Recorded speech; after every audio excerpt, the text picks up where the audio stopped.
कमान रानी रामपाल को सौंपी गई। लगातार बारिश से महाराष्ट्र के कई इलाकों में बाढ़ जैसे हालात बन गए। मुंबई समेत राज्य के कई शहरों में आसमान से आफत बरस रही है, जिसकी वजह से नदियां उफान पर हैं और नाले भर गए हैं। राज्य की जिन जगहों पर बाढ़ का खतरा मंडरा रहा है, उनमें मुंबई के पास का विरार इलाका भी शामिल है।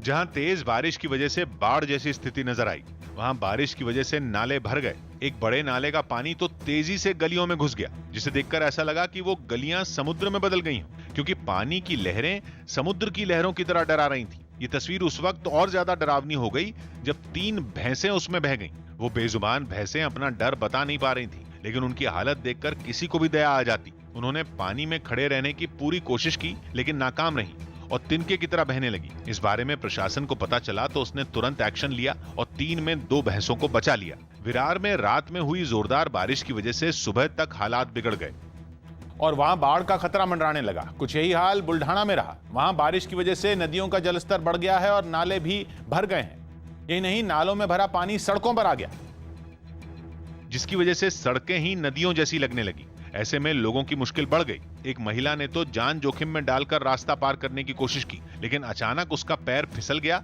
और वो गिर पड़ी। अरे पकड़ो, अरे गई वो गई, अरे पकड़ो। ये देखकर आसपास मौजूद लोगों ने तुरंत उसे संभाला और महिला की जान बाल बाल बची। कोल्हापुर में भी रात भर बारिश हुई। नतीजा ये हुआ कि वहां की पंचगंगा नदी में पानी भर गया। जलस्तर बढ़ा तो नदी किनारे का एक बड़ा हिस्सा डूब गया। वहां का मशहूर दत्त मंदिर भी नहीं बचा और नदी का पानी उसके अंदर घुस गया, जिसके बाद मंदिर का ऊपरी हिस्सा ही नजर आया। मौसम विभाग की चेतावनी थी कि कुछ दिनों तक महाराष्ट्र का हाल ऐसा ही रहेगा और उसका अनुमान